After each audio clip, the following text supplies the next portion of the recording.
¿Qué tal, mis queridos amigos, mis queridos hermanos? Qué gozo para mí saludarles en la oportunidad de presentar mi aporte al estudio de la lección de escuela sabática de esta semana. Estamos llegando a la lección número 6 de este segundo trimestre del año 2023. El título general ha sido Los tres mensajes cósmicos. Y esta sexta lección va a llevar como título La hora de su juicio. La base bíblica de esta semana la vamos a encontrar en Romanos capítulo 13, versos 11 y 12. En estos dos versículos, el apóstol Pablo, en el contexto del tiempo del fin, en el contexto del juicio venidero, entonces nos lanza un desafío, nos invita a levantarnos del sueño, de ese sueño, de esa modorria espiritual, de esa apatía espiritual que nos está conduciendo a la muerte eterna, porque dice el apóstol Pablo, nuestra salvación está cerca. Así que no solamente nos invita a levantarnos del sueño, sino a despojarnos de las obras de las tinieblas y vestirnos de las vestiduras de luz, es decir, vestirnos de la presencia de Jesús, vestirnos de la presencia de nuestro Salvador, del carácter de Cristo Jesús. A mí me emociona, me llama la atención poderosamente la forma como el autor va a introducir esta lección.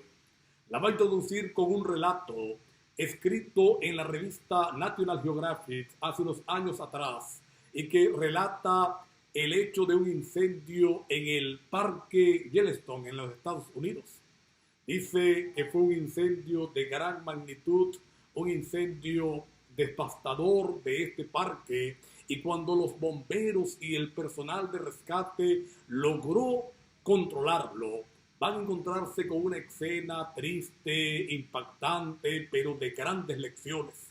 Dice que había un ave con sus alas extendidas, completamente calcinado. Y cuando quitaron aquella ave, levantaron aquel cadáver. Debajo de ella habían 3 polluelos vivos de aquella misma especie. Aquella madre había sacrificado su vida con tal de que sus polluelos pudieran vivir, con tal de que sus polluelos pudieran alcanzar la vida. Había sido calcinada, había permitido que el fuego le calcinara para darle vida a sus polluelos. Ella pudo haber volado, ella pudo haber dejado la escena en el momento del incendio, pero corrió a proteger a los suyos. Algo parecido, de mayor magnitud, con resultados aún más extraordinarios, fue lo que Cristo Jesús hizo por esta humanidad caída. Allá en la cruz del Calvario, los rayos del incendio satánico, el fuego del pecado le consumió, le calcinó. Él abrió sus brazos para protegernos a nosotros. Éramos nosotros los que merecíamos morir. Éramos nosotros los que debiéramos haber sido crucificados. Sin embargo, es Cristo Jesús el que entrega su vida por amor a nosotros, para que en su muerte tú y yo gocemos de la oportunidad de vida eterna. Vamos a disfrutar esta semana entonces de lo que el Señor a través del juicio nos quiere enseñar. La primera sección de esta semana va a llevar como título La purificación del santuario. Y mira qué cosa, Apocalipsis va a anunciar un juicio. De hecho, es la introducción que se hace al mensaje del primer ángel. Teman a Dios y denle gloria, porque la hora de su juicio ha llegado. Pero es el profeta Daniel el que nos va a indicar en forma exacta, precisa, en qué momento es que ese juicio iba a comenzar. Y tenemos que trasladarnos allí al capítulo 8, versículo 14 del libro de Daniel. El versículo 14 es una respuesta a una pregunta que se está haciendo en el versículo 13. Valga el paréntesis para decir algo, es una escena real. Realmente está ocurriendo esta conversación en el cielo. Y Daniel tiene el privilegio de presenciarla. Dios le permite a Daniel ver aquella conversación que está ocurriendo en el cielo le permite verla y oírla. Y dice que el ángel le pregunta a Jesús: Señor, ¿hasta cuándo? ¿Cuánto va a durar la prevaricación? ¿Hasta cuándo va a ser el santuario pisoteado? ¿Hasta cuándo la verdad va a ser enterrada? Y entonces Jesús le responde: hasta 2300 tardes y mañanas, y luego el santuario será purificado. 2300 días. Daniel entiende perfectamente el tiempo profético. Entiende que está hablando de un día, o que un día significa un año. Está hablando de 2300 años. Y dice la palabra de Dios que Daniel cae en una angustia, en una depresión. Quiere entender la profecía, porque aunque él entiende el tiempo profético, confunde los hechos. Piensa que se refiere al tiempo en que Israel estará cautivo, en que los judíos estarán cautivos allí en Babilonia. ¿Cómo? Tanto tiempo, eran 70 semanas. Dice la palabra de Dios que él va a buscar la profecía de Jeremías, confirma que son 70 semanas y comienza una oración de confesión. Una oración donde él va a confesar el pecado del pueblo y su propio pecado. Me llama la atención cómo Daniel se identifica con los pecados del pueblo. Hemos pecado, hemos transgredido, no hemos sido fieles. Realmente Daniel no había pecado, sí había sido fiel, pero él se identifica con su pueblo, alabado sea el nombre de Dios. Y entonces, los versos 21 y 22 del capítulo 9 de Daniel nos van a mostrar la respuesta de Dios. Dice la Biblia que Dios le ordena a Gabriel, al ángel Gabriel, al mismo ángel que estuvo allí en el capítulo 8, que venga a la tierra a entrevistarse con Daniel. Y viene con un cometido. Dice el verso 22 del capítulo 9, he venido para darte sabiduría y para darte entendimiento. Dos cosas que Daniel necesitaba para poder comprender aquella verdad que estaba en la profecía de las 2300 tardes y mañanas. Y creo, sin temor a equivocarme, que debe ser también el pedido que tú y yo le hagamos a Dios en esta hora. Debemos pedirle al Señor sabiduría y debemos pedirle entendimiento a nuestro Dios. Sabiduría y entendimiento para comprender esta profecía. Todo adventista del séptimo día debiera dominarla, debiera conocerla, debiera fascinarse en ella, porque hay por lo menos 3 razones que quiero darte en esta oportunidad por lo cual esto debe ser así. La primera razón, esta es la profecía que nos muestra que el Jesús que nosotros adoramos realmente es el Jesús Salvador, que el Jesús histórico que aparece en la Biblia realmente es el Salvador. Tú recuerdas el consejo que Gamaliel le dio a sus compañeros allí del Sanedrín. Ellos estaban persiguiendo al cristianismo. Y él le dice, mira, no lo persigan más, porque si esto no es de Dios, esto no tiene futuro. Y si es de Dios, ustedes se van a encontrar en un problema. Se van a encontrar combatiendo nada más y nada menos que al Señor, al Dios Todopoderoso. Y entonces trae a colación algunos ejemplos. Menciona a 3 personajes. Estos personajes se levantaron diciendo que eran alguien y ustedes se dieron cuenta, murieron y su movimiento se acabó. ¿Cómo podemos estar seguros que Jesús, sí es Jesús, que el Jesús histórico es el Jesús Salvador?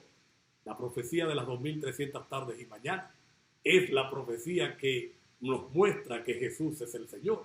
La segunda razón, esta profecía es el acta de nacimiento de nuestra iglesia. Es el acta de nacimiento de la iglesia adventista del séptimo día. Es la profecía que prepara el escenario para la aparición del pueblo final de Dios, para la aparición del pueblo final del Señor, el que levantaría los portillos caídos, que levantaría las cercas tumbadas, el pueblo que restauraría la verdad pisoteada por muchos años por la tradición religiosa. Y la tercera razón, el cumplimiento exacto de esta profecía, porque es una de las pocas profecías que se da con fechas precisas. Entonces nos confirman que la palabra de Dios es fiel, que Dios sí sabe el futuro y que podemos tener confianza en que lo que no se ha cumplido también se va a cumplir. He venido para darte sabiduría y entendimiento. Pidámosle al Señor que nos entregue a nosotros sabiduría y entendimiento para comprender esta verdad. La segunda sección de esta semana va a llevar como título Los 2300 días y el tiempo del fin. Algunos estudiosos han afirmado que estos 2300 días son literales, es decir, que son 2300 días reales, continuos unos del otro, y han tratado de aplicar el cumplimiento de los eventos aquí descritos en el tiempo de Antíoco Epífanes, aquel malvado rey gobernante que pisoteó allí el santuario terrenal, aquel que hizo que se ofreciera cerdo en el santuario terrenal. Pero definitivamente estos obvian algunos versículos que son claves en la comprensión de esta profecía. Obvian, por ejemplo, Daniel 8:17, Daniel 8:19, Daniel 8:26, donde el ángel le dice claramente a Daniel, mira, esta profecía es para el tiempo del fin. Esta profecía es para el tiempo final, es para los días finales. No se puede entonces tener como una profecía literal, es simbólica, son 2300 años. De hecho, uno va a encontrar en todo el capítulo 8, en el resto del capítulo 8, que el ángel le explica a Daniel el significado de las otras partes de la profecía. Vamos a encontrar que se identifica claramente al carnero como Medo-Persia y al macho cabrío como Grecia. Ellos van a tener características propias de la época histórica del imperio medo-persa y del imperio greco. Y aunque no identifica el cuerno pequeño, vamos a entender en la sucesión de tiempo que va a representar a Roma. Pero mira qué interesante, porque es el mismo símbolo que va a representar las dos facetas de Roma: la Roma imperial, la Roma política y la Roma religiosa o la Roma papal. Y es en este contexto donde se da aquella conversación. Ya lo dije, es una conversación literal, realmente ocurrió. Daniel tuvo el privilegio de ver esa conversación en el cielo y de oír la respuesta. Señor, ¿hasta cuándo? Hasta 2300 tardes y mañanas. Y Daniel comienza a orar. Le pide al Señor que quiere entender, que quiere comprender. Y me impresiona, me llama la atención, me alegra, me emociona lo que dice la palabra de Dios. El ángel le dice a Daniel: tan pronto comenzaste a orar, tan pronto empezaste tu oración, yo he sido enviado para darte respuesta. Mira, Dios está listo para responder nuestras oraciones. Dios está allí listo para responder nuestros clamores. Pero cuando nuestros pedidos tienen que ver con el cumplimiento de la misión, cuando nuestros pedidos tienen que ver con lo eterno, más que lo temporal, porque la mayoría de nuestras oraciones son puras cosas temporales, cuando nuestras oraciones están conectadas con la obra del Señor, con lo que Dios desea hacer a través de nosotros y con nosotros, del tiempo del fin, cuando clamamos al Señor que nos utilice para terminar la predicación del Evangelio, cuando le pedimos al Señor que nos dé sabiduría para terminar con este mundo triste y poder ver al Señor venir. Mira, no hemos comenzado a orar cuando ya la respuesta ha sido enviada, cuando ya Dios ha enviado ángeles para que nos ayuden, nos sostengan y nos den el poder para hacer el trabajo. Alabado sea el nombre de Dios. Dice la Biblia: tan pronto como comenzaste a orar, vine para darte entonces entendimiento. Una próxima sección de esta semana va a llevar como título La instrucción del ángel Daniel. Y una vez que es enviado Gabriel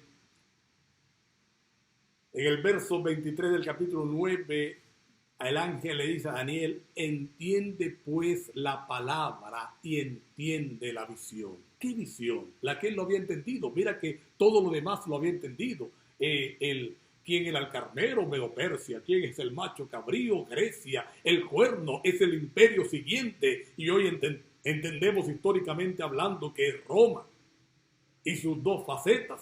Pero él lo había entendido Daniel 8:14. Es la parte que viene a explicarle. Y mira, el ángel le dice, yo he venido para darte sabiduría, para darte entendimiento. En consecuencia, entiende pues la palabra y entiende la visión.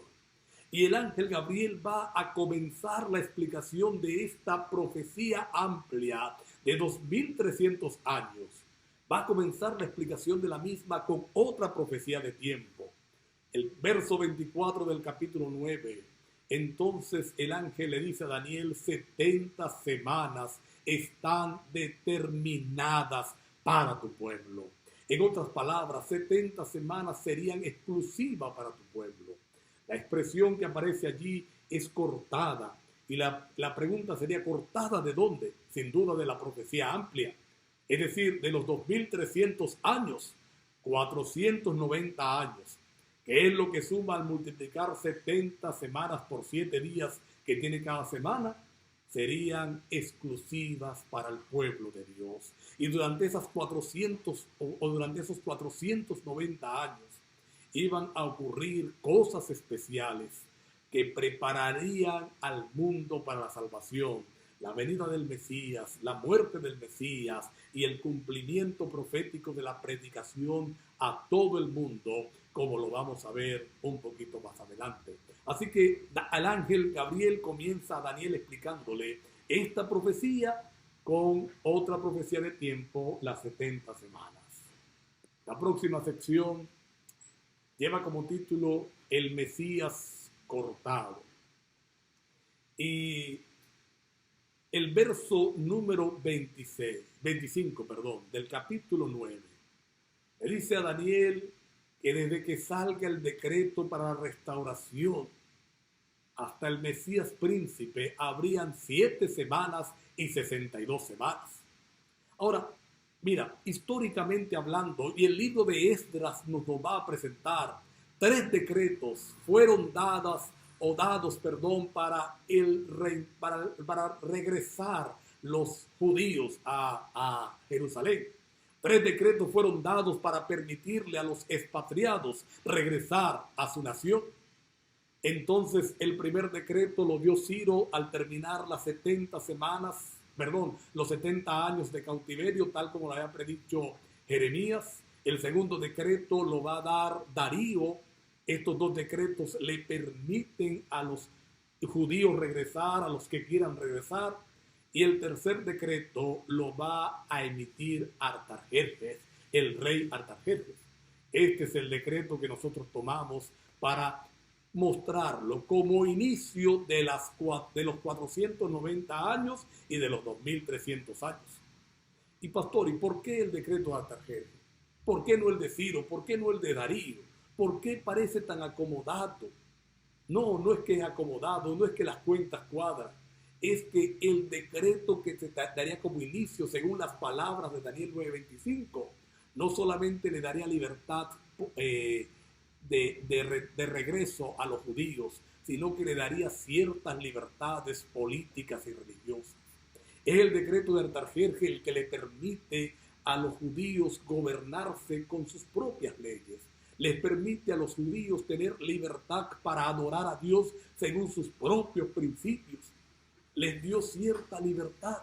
Por eso entendemos que este es el decreto que anuncia allí el ángel Gabriel en el verso 25 del capítulo 9 de Daniel. Ahora, mira cómo sigue diciendo.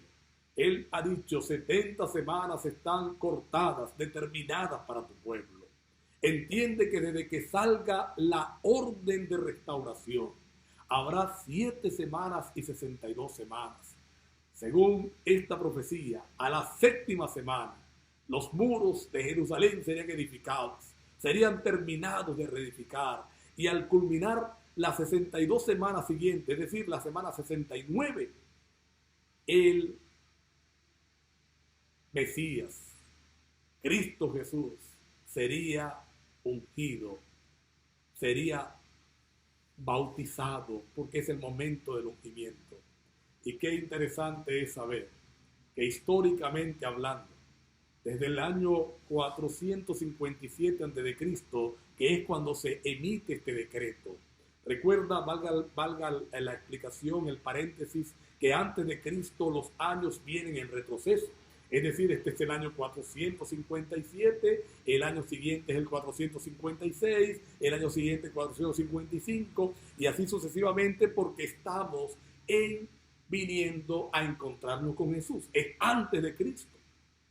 Y desde el 457, si sumamos 483 años, que serían las 69 semanas, 69 por 7, eso nos va a llevar al año 27 después de Cristo. Y ese año, históricamente hablando, fue el año en que se bautizó Jesús. Es en el bautismo cuando es reconocido como el Mesías, cuando es ungido. Tú recuerdas, dice la Biblia, que él subió del agua y entonces una voz desde el cielo le habló: este es mi Hijo amado en el cual tengo contentamiento. Y el Espíritu Santo, en forma de paloma, bajó a él. Y en el verso 27, continuando con la explicación de los 490 años que serían especiales para Israel, nos dice entonces: a la mitad de la última semana le sería quitada la vida al Mesías y no quedará nada.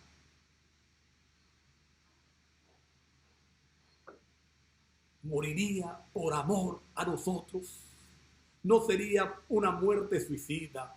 No sería simplemente un loco religioso, un fanático que fue condenado a muerte. Lo haría por amor a esta humanidad. A la mitad de la última semana le sería quitado, moriría el Mesías. Él pondría fin a todo aquel movimiento de sacrificios. Ya no sería necesario matar el cordero, ya no sería necesario ningún sacrificio de esto, pues el Cordero de Dios que quita el pecado del mundo habría entregado su vida por la salvación. Alabado sea el nombre de Dios. Mira cómo se cumplió a la mitad de la última semana, es decir, a los 3 días y medio, a los 3 años y medio, en el año 31 de nuestra era. Cristo Jesús fue crucificado, entregó su vida por amor a cada uno de nosotros, entregó su vida para darnos salvación, para que en su muerte nosotros encontráramos vida, para que en su castigo nosotros encontráramos liberación. Alabado sea el nombre del Señor. La última sección de esta semana va a tener como título el año 1844. Vamos a volver a la historia. 490 años serían exclusivos del pueblo de Dios. Serían exclusivos para el pueblo de Israel. Empieza en el 457 a.C. y los 490 años nos llevan al año 34 después de Cristo, al año 34 de nuestra era. En el año 34 de nuestra era, 3 acontecimientos históricos importantes tenemos que rescatar ahora, recordar ahora, para mirar cómo se cumplió la profecía. En primer lugar, en ese año es muerto Esteban, apedreado Esteban. Y cuando tú lees el relato de la muerte de Esteban, vas a encontrar que se desató una persecución para la iglesia ahí en Jerusalén. Y todos fueron esparcidos por diferentes lugares, a excepción de los apóstoles. Y aquí hay una lección colateral que no es el tema, pero valdría la pena decirlo. Los líderes se mantienen, los líderes están al frente, pero toda la iglesia fue esparcida. Toda la iglesia fue llevada a diferentes lugares y donde iban compartiendo el evangelio del reino. A donde iban predicando el evangelio del reino. Mira qué cosa tan interesante. se cumple el fin de las 70 semanas. Se acaba el tiempo especial para Jerusalén. Se cierra el tiempo de gracia de Israel como nación escogida de Dios. Y se abre el evangelio a los gentiles. Empieza a predicarse el evangelio a todo el mundo. Se abre entonces la época del Israel espiritual. Año 34. Si a 2300 años le restamos 490, entonces nos quedan 1810 años. Y si lo sumamos al 34, nos traslada al año de 1844. Mira, en ese año, entonces comenzó lo que conocemos como el juicio investigador. Ese año, el 22 de octubre, para ser más correcto, comenzó la purificación del santuario celestial. Todo judío entendía esta frase. ¿Qué era exactamente lo que ocurría? Vamos a mirar. Vamos al santuario terrenal. Todos los días, mañana y tarde, era celebrado el sacrificio matutino y vespertino. Pero no solamente ese sacrificio era hecho, sino que los pecadores traían al santuario una ofrenda de un animal que era degollado. Su sangre era recibida porque sin sangre no hay remisión de pecado. Era transferido el pecado al animal y su sangre tomada era esparcida, dice la Biblia, en el velo que dividía el lugar santo al lugar santísimo. Es decir, había una transferencia de culpabilidad del pecador al animal y del animal al santuario. La sangre de estos animales, espiritualmente hablando, contaminaba el santuario, contaminaba aquel lugar perfecto porque el pecado era llevado allí. Una vez al año, el día de la expiación, el sacerdote o el sumo sacerdote entraba al lugar santísimo. Era la única vez que podía hacerlo. Y allí una ofrenda especial era realizada. Y esa sangre, a diferencia de la anterior, no contaminaba, sino que limpiaba, purificaba el santuario. Los pecados eran borrados. Los pecados eran completamente borrados. Y cuando el sumo sacerdote salía de allí, el pueblo estaba libre de culpabilidad. Mira lo que está ocurriendo. Nuestras confesiones de pecado nos perdona el Señor, pero su sangre con nuestros pecados ha contaminado el santuario celestial y ha empezado una obra de purificación. Mira una cosa interesante en nuestra teología de la salvación. La salvación no terminó en la cruz del Calvario, comenzó en la cruz del Calvario. A diferencia de otras denominaciones religiosas, que su teología dice que en la cruz se consumó la salvación. Para el adventista empezó en la cruz. Y viene todo el proceso que ejemplifica el santuario terrenal. Y ahora mismo Cristo está purificando el santuario. Está revisando los nombres de aquellos que han aceptado su dominio, empezando por los que están muertos y revisando quién queda y quién no.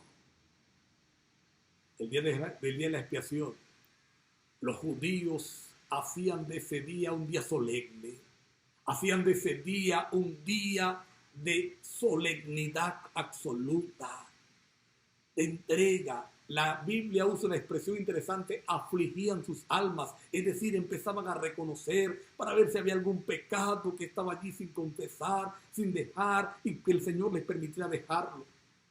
Hoy estamos en el día de expiación. Debemos vivir bajo el concepto del juicio, pedirle al Señor que cualquier cosa que no hayamos confesado, Él no nos ayude a confesar. Que cualquier pecado que tengamos acariciado, Él no nos permita erradicar, nos permita la victoria, porque el juicio ha llegado. Yo quiero orar para que eso ocurra en tu vida y en la mía. Querido Padre que estás en los cielos, gracias por la lección de esta semana. Gracias por el cumplimiento profético tan exacto, Señor, que podemos cumplir y creer perfectamente en ti. Gracias, Padre, porque tu Biblia es correcta, porque conoces el fin desde el principio. Queremos afligir nuestras almas delante de ti. Danos tu salvación. Gracias por oírnos en el nombre de Jesús. Amén. Dios le bendiga, mis queridos amigos.